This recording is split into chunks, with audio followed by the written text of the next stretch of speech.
Nicole Roberts-Jones here, and welcome to another episode of the Meaningful Work Podcast. Now, I got to tell you, this conversation is probably going to be one that might step on your toes a little bit. Some of you might be in denial, but I want to tell you with LOVE. I heard Michael Jackson say that once on an interview, so I say it all the time now, by the way. Trying to tell you with LOVE, some of you are so focused on being booked and busy that you're leaving out the whole notion that your body needs to rest.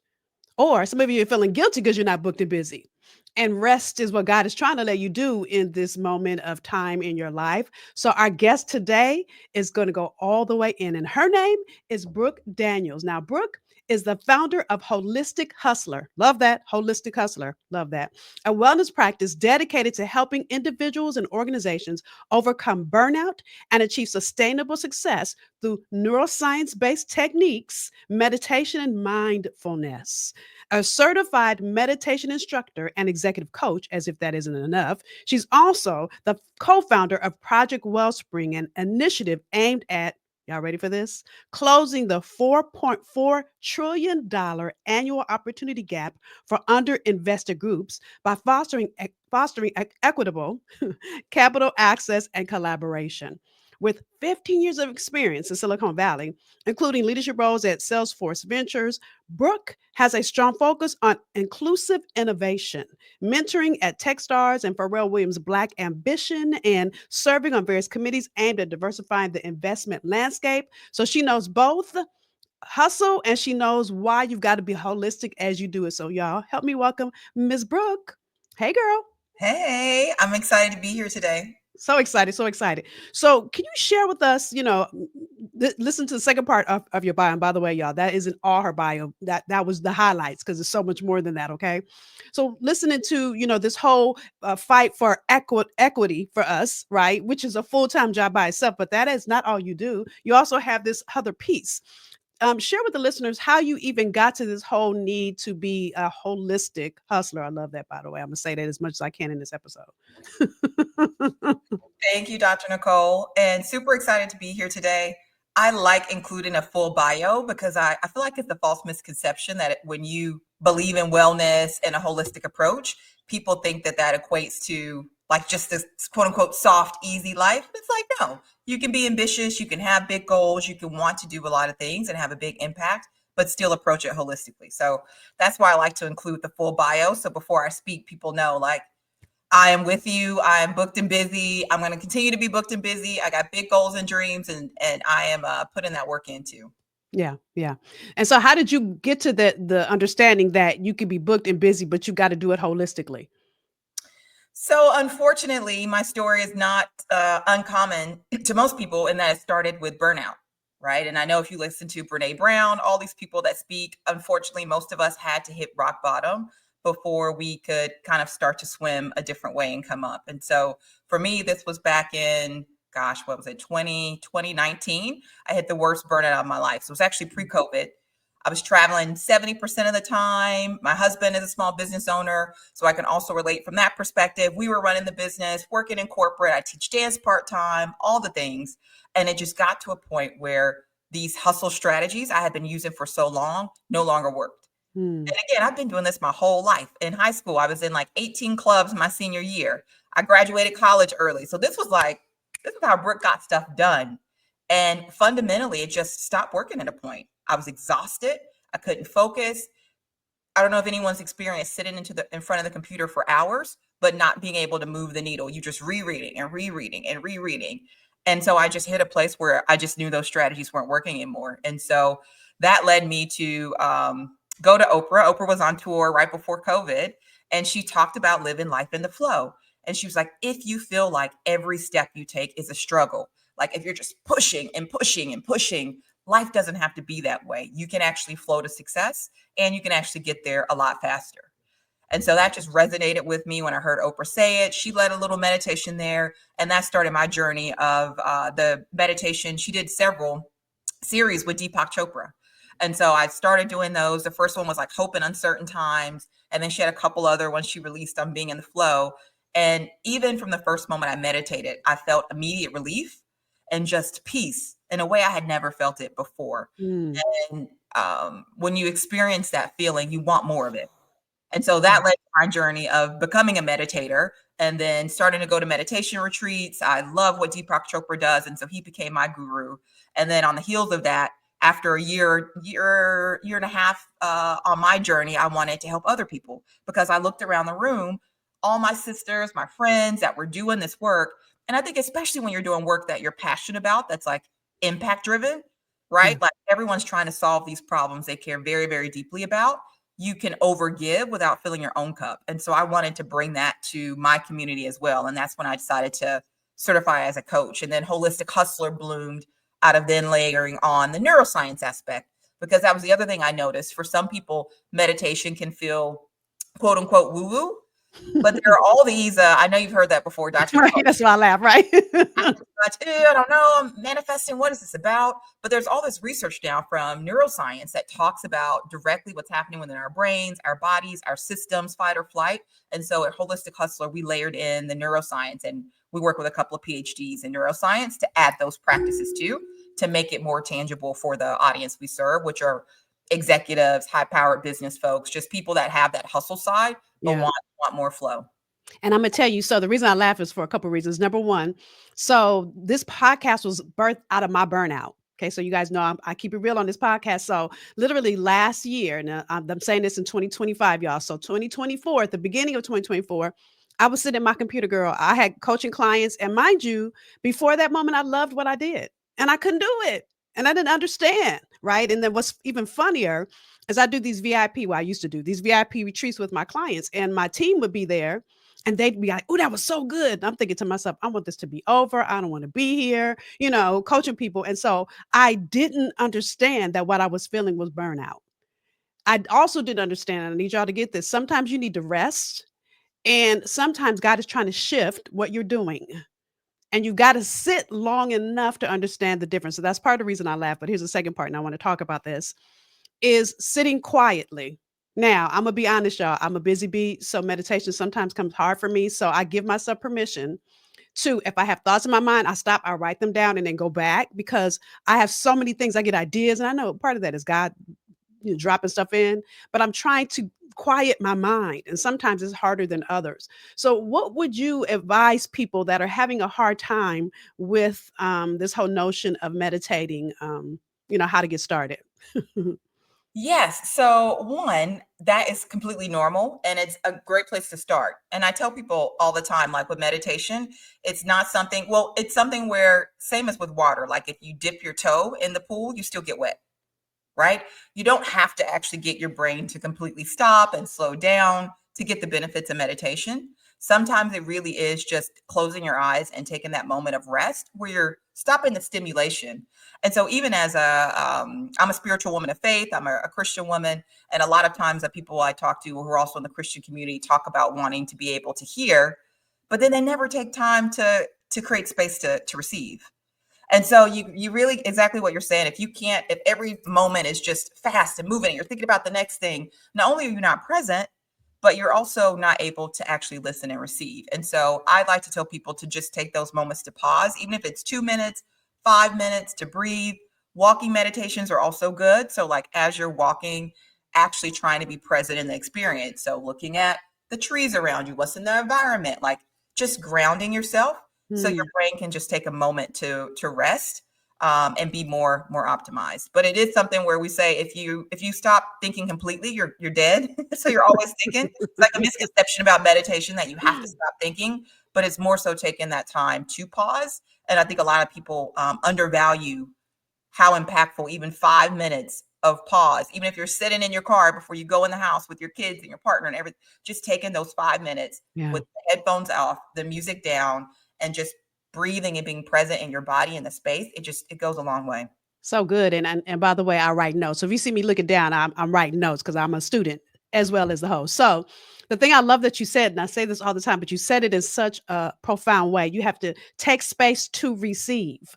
I always say God is not going to show up in your busy. He gonna let you be busy. You gonna be busy, being busy, being busy. And listen, if you don't ever stop long enough, there's so much more available to you. And it doesn't have to come with stress. Matter of fact, God is not giving us stress. That's us, right? So I love that. But the other thing I was thinking about too, you said earlier, Oh, it just went out of my head. It'll come back. It'll circle back. So let me just ask another question and I'll bring that back when it comes back. So let's talk about breaking free from the narrative of relentless hustle. How did you, or what do you tell your clients, some strategies that to break free from this whole notion that we, especially as Black women, because 80% of our listeners are Black women, so we can keep it real, this whole relentless need for us to hustle. Yes, I have so much I want to say on this topic. One, I think part of it is just recognizing who we naturally are and approaching everything from a place of gratitude. And so for a lot of, and I don't want to generalize, but I'll speak for myself and a lot of Black women I know personally, we get into what I like to call like warrior overdrive. Hmm. And it's been a defense mechanism and it's been required of us, right? Like we have to do everything because there's in a lot of cases no safety net for us, right? Like we provide for ourselves. A lot of us take care of our family and parents, especially if you're one of the higher income first generational folks in your family. That comes with extra burdens. Then you have all the things that you actually want to do and show up for, and it's just it can be a lot. And the only thing we've been taught to do is to lean in and push further, right? Like and we start to develop these mechanisms to help us grind more. One of the first ones is like coffee. Nothing wrong with drinking caffeine unless you're drinking caffeine as a coping mechanism because you just don't get enough sleep, right? So but we introduced these things. For me, it used to be in Manhattan in the evenings. I would get done with Right. my work meetings on travel, 7 o'clock. I had to get into emails, and I was like, you know what? I'm going to treat myself with like a nice meal in a Manhattan, and that's how I'm going to push through another 2 hours of work. Hmm. And these things are not they're not good for us to be in that space. But the first thing I want to say is give yourself gratitude for who you've been to show up to get you to this point. That's step one, number one. Let's release the guilt. Let's release the shame and say, you know what? Actually, thank you, body. Thank you for all the things you did to help me get to this point. But now I know it's something else that's going to take me from B to C, right? They said the things that took you from A to B can't take you from B to C. Hmm. And a lot of times when we look at our limits and while we're stuck or while we just can't break free of this upper limit. You're like, I just keep getting here, but I want to get to this next limit. And when we stop and look, it's actually because of blocks that we have within. And some of that just traces back to the hustle culture and the overdrive. You can't be the best version of yourself when you're not rested, when you're not full. And I think this is especially relevant as we think about AI, right? The introduction of AI in all of our lives, which I know we're using, that's only going to continue to increase. Well, what are we going to want from our experiences with people? We're going to want creativity, right? Executive reasoning, true innovation, human experiences, and then compare that to how you feel when you're not rested. So Yeah. that's the first question I ask people is like, hey, how do you feel when you've only had 4 or 5 hours of sleep? Hmm. When you wake up and you immediately check your emails in the morning, right? How do you feel when you've had that quad latte and it's 11 a.m.? Like, do you feel like you're actually showing up at your best? And then Hmm. when That's you've had good. that long day and you go home with your family, how are you showing up with your kids? How are you showing up with your partner? And then how does that impact you the next day when you have to go to work because you've had poor relationships, right? It's a cycle. And Hmm. I think when we take time to pause, Dr. Nicole, and actually sit back and like get out of our experience enough to look at our experience, people know these things, right? Like, Yeah. same as what you're saying, you couldn't name the burnout, but you felt it. You knew something wasn't right, but you weren't empowered to make a change. And so that's what I try to do. I try to help people, one, step back and say, let me slow down long enough to just recognize what I'm feeling. And then let me give you new tools that you may not have had access to try something differently. And so that's always the conversation is, are you willing to try things a different way? Yeah, that's so good, and Imma be honest with you, it took me a year to figure it out, and it took me a year because I kept thinking, "Oh, I'm just tired. Let me just take an extra day off," and it wasn't just that. I was burned out from the work I was doing, so it wasn't just I was exhausted, it was that too, and the time the breaks I took were good, but then, if Imma be completely honest, I had surgery at the end toward the end of last year. I know that was God sitting me all the way down because then I could do nothing for 2 weeks.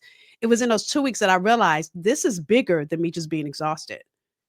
And so I'm sharing that with you because Brooke, you're giving some great insight, and I need you guys to get this. Some of you are in this place right now. We're gonna talk about at the end how you can reach out to Brooke and the stuff she's doing to support you. But I need you to get it's not about pushing through. It's about sitting and getting clear with where you are and getting the support you need because it doesn't get better because you push through.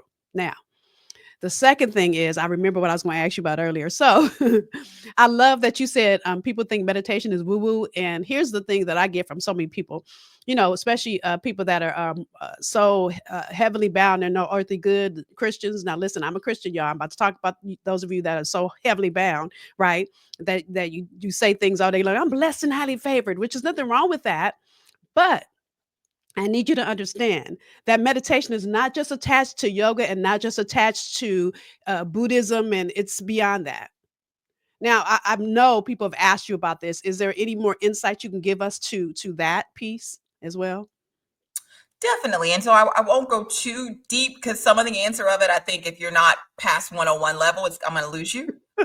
Um, but meditation is some of it that the parts that come from India are part of the Vedic tradition, which is not a religion. And Right. so I think we have to make the distinction between traditions, right, and cultural experiences versus religion.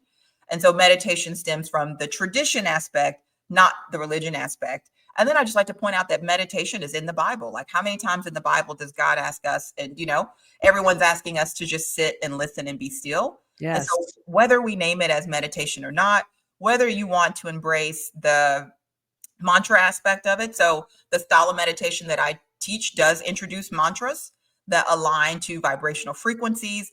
That is all rooted in science. And that's why I like connecting it to science, because if you look at the fact that, and this has been traced to like matter, right? Atoms, the fact that we're all light, if you really get into the science of Mm, the fact that our bodies are actually vibrating, but we're only solid because we are vibrating at a slower pace than the speed of light. This, you don't have to take this from Brooke. This is science. It's in right. the books.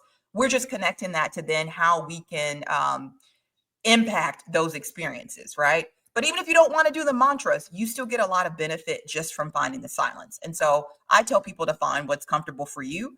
There are best practices to meditate, but there's actually no right or wrong way to do it. And Mm, it's about your experience and what you're channeling. And so I ask people to kind of open up for that lens yeah. and not necessarily having to go, unless you want to, down into the wormhole of the traditions of the. I think that's if you want to go that route. But if you're just starting, you can get so much benefit just Right. from finding the silence. And what's interesting as you're talking, what I'm, I love that you said there's so many references in the Bible about being still, and there is. But here's the other thing I want you guys to think about: what relationship do you have that you talk all the time and you never listen? It's not a good one. So at some point, you've got to be still so you can hear. You can also fill up your soul, your spirit, so you can continue to do the work you're doing. If you never fill up your car, how do you drive without gas or plug in, depending on what kind of car you have, right? So you've got to plug in your own self to power up. And I always say meditation is how I power up. Now, you listen, I can't meditate for hours. I'm gonna be honest, can't. I give myself 10 to 20 minutes, depending on the day, depending on what's going on in my mind. But you've got to find what that looks like for you so that you can get past just hustle and you could be a holistic hustler. I love that. So, with that, can you give us for leaders and or organizations, what steps can they take to create a culture that's more holistic than this whole hustle and trying to get to numbers and all that fun stuff? Great question. I'm glad you asked that. And I can start to go into transition to some more tactical things too that people can take away from it. But step number one is recognizing that we are all individual people, right? Like, we all have different ways to work. We all have things that make us be at our best. And we have to create spaces where we can allow people to show up as their best versus expecting everybody to work in a uniform manner. That's step number one, right? So you have to ask the question, how do you work at your best? What does that even look like? And then we have to respect those boundaries. And so, transitioning into more of the neuroscience flow aspect, there's a lot of research that goes into not multitasking. And so, part of the work that we do as we teach people about the neuroscience of flow are different exercises like one, turning off the notifications on your phone. Sounds crazy, but you will be amazed at how peaceful life becomes when you don't have all these apps all day pulling. Every time something alerts like that, it pulls you out of flow. So if you're in Yeah. a great work cycle, when you're sitting down to do creative work, it might take you like 15 minutes or so to get in, but when you're in it, you're going. Yeah. Every time a notification comes off and triggers you, it breaks that flow. It breaks that flow. And so when we're talking about people that are hustlers, that are highly ambitious, driven, got a lot to do, creating those moments of flow will give you way more output than trying to multitask and be, all over the space. And So so good. back to your question, what does that mean for an organization? Give your workers and your teammates time to get into flow. Everybody needs uninterrupted time to work. The like back to back call, Zoom, death spiral, you're on Slack and all the things. And it is Right. not productive. And there's all the research out there that shows that you're not productive doing that versus being in flow. Where you're actually in flow, you can see the your productivity increase by over 50% in a place of flow. And it goes much higher than that. But imagine just that. I can get 50% more done just by creating these spaces where I'm singularly focused on my work versus being pulled off into a million directions. And And so so creating those good. boundaries and honoring each other's boundaries so people know. And Dr. Nicole, you do this too with your email. Your email where you're like, just so you know, I respond to email and you set the expectation. I'm not going to Mhm. be in and out trying to answer emails every 30 And seconds. can I tell you why I did that? Because Because I I am someone that I hate when people don't reply to my emails, right? And I don't mean it in a bad way. It'll stay in my mind until whatever I'm working on is closed. I know my assistant hates this about me because I'll say, "Did this happen? Did this happen? What happened? What's the other end?" Because it's still something is done. It stays in my mind, right? So part of my reason for doing that is I close my email, I check my email in the morning, and then I shut it all the way down. And the reason I do that is because every time an email notification pops up, I'm trying to answer it. It's like, Nicole, stop it. Right. So I give myself the grace. Now, do I answer sometimes in the middle of the day? Yeah, sometimes I do. But that's usually because I'm in the middle of one meeting and between the next, and I'm not doing anything at the moment. So I'm like, let me just check my email. Right. But it gives grace that people aren't expecting me to answer. But what's so funny is I'm a part of an organization and we were having this meeting about kind of work life balance kind of stuff, which I don't believe in that. Those of you that saw that Equalize Your Life episode, I don't believe in work life balance, no such thing. But one of them was saying she was offended and she got my email, right? She said, but then I realized what you're doing is creating a boundary so that we're not waiting and expecting a reply from you right away. Now, I do reply within 24 hours typically, but it gives me the grace to not feel like I'm leaving people hanging. It gives me the grace to close my email after I check it in the morning, check it one more time before I leave. It gives me the grace because I used to check my emails in the bed at night. My husband be like, "Really? I don't do any of that anymore. None of it." listen, when I saw it, I was like, see, I knew Dr. Cole was my people. When I saw it come through, I was like, yes, set your boundary, honor it. It's a great practice to have. Everybody should develop a practice like that, whether it's once a day, twice a day. Emails should not just be because it's going to pull you away from the work you really need to do. And that's part of it as well with flow, right? It's like, and so we do what's called a power down routine every day is Mm, a best practice. Because to your point, when you're answering emails at all time of day and at night, you're actually never turned off enough to give your mind and you don't have time to rest because right. you're not really resting. You're answering emails, you're not present, all these things are happening, right? And so you have to find a way to create that boundary and space between work and time to rest because you need that, not just rest, but time to play, time for relationships. That is what makes us whole and who we really are. And Yeah. so I love that. The power down routine is, we absolutely recommend it. It's like a 20, 30-minute set of routines you do, but it's like anything that's urgent, close it off for the day, right? Any last minute emails that you can do in under a minute, answer them, get away from it. And then you start to look at tomorrow. What are my high value tasks for tomorrow? What are the one or two things that I can do tomorrow that are going to have the most impact on what I'm moving the ball forward? We spend so much time thinking that we're multitasking and hustling and we're getting nothing done, Dr. Nicole.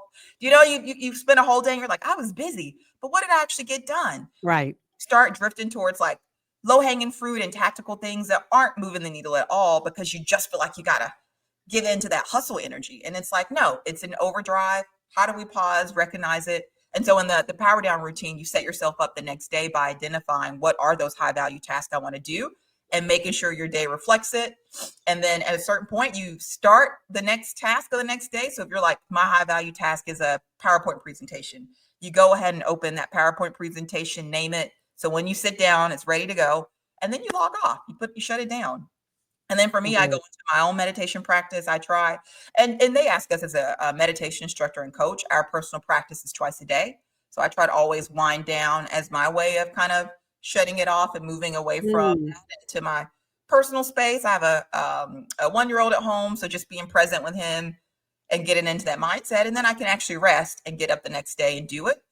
But I yeah. challenge people to try that, even if you just do it for 48 hours to see how it feels. I guarantee you, you will recognize that most of the things that have you pulled all over the place are actually not that urgent, that you have Mm. to respond to them that day.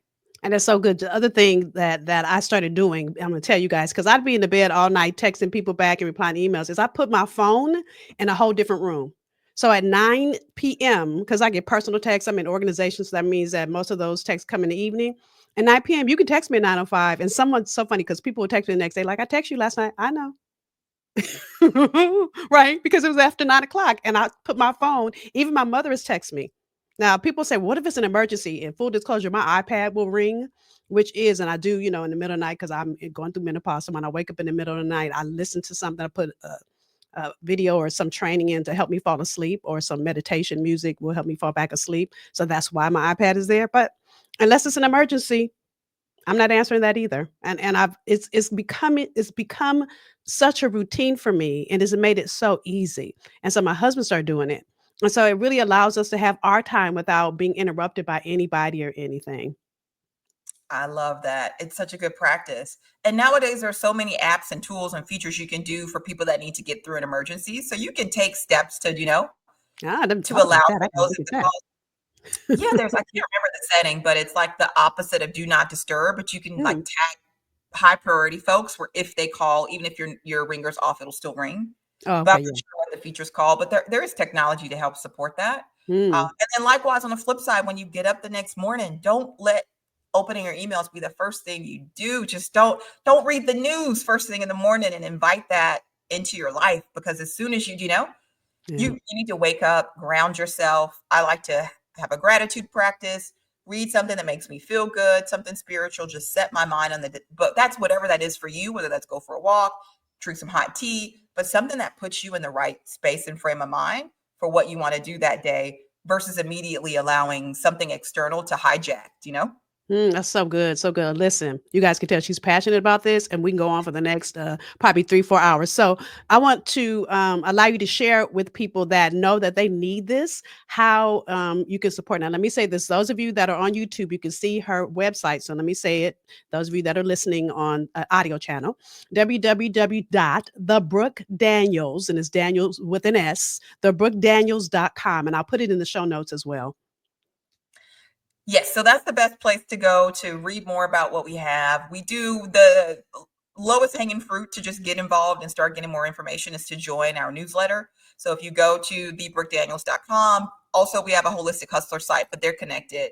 But you can subscribe. We like to do what we call wellness for the senses. So we send out wellness tips every day, but also just share more in the news. Like I love that there's so much science behind what we're doing now, that we try to share that information and just educate people and inform.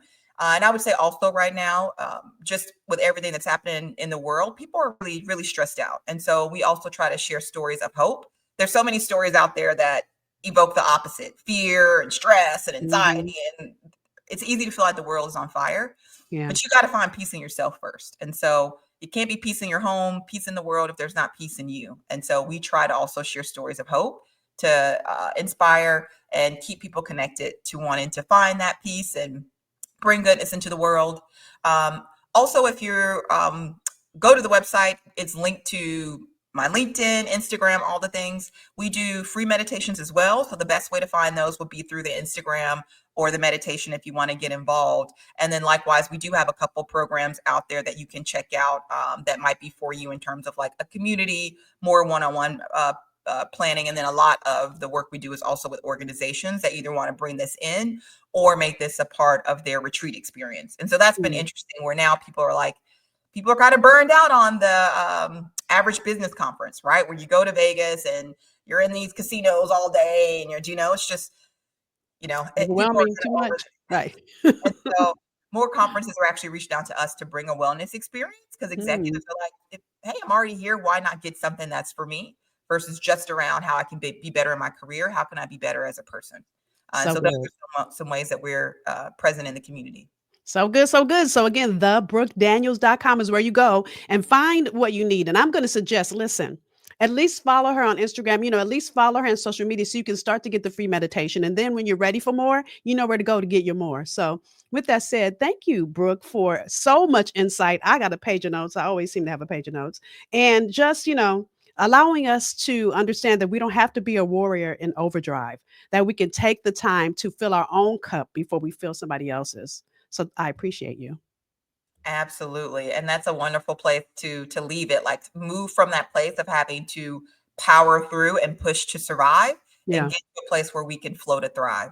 Woo, come on, Flow to Thrive. Thank you. Drop the mic, drop the mic. Thank you, girl. So, thank you for watching or joining us for this episode. So much great insight. So, you know what I'm getting ready to ask you to do. Number one, share below what you are committed to start doing. If you're already meditating in the morning, maybe you want to start to do the power down, like she just talked about, and start doing it in the evening as well.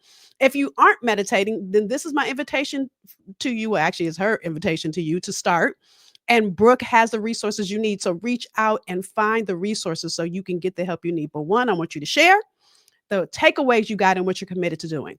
Second, I'm always also going to ask you, in addition to sharing what you got out of this episode, come on over to YouTube or on my social media. You'll see the episode link there.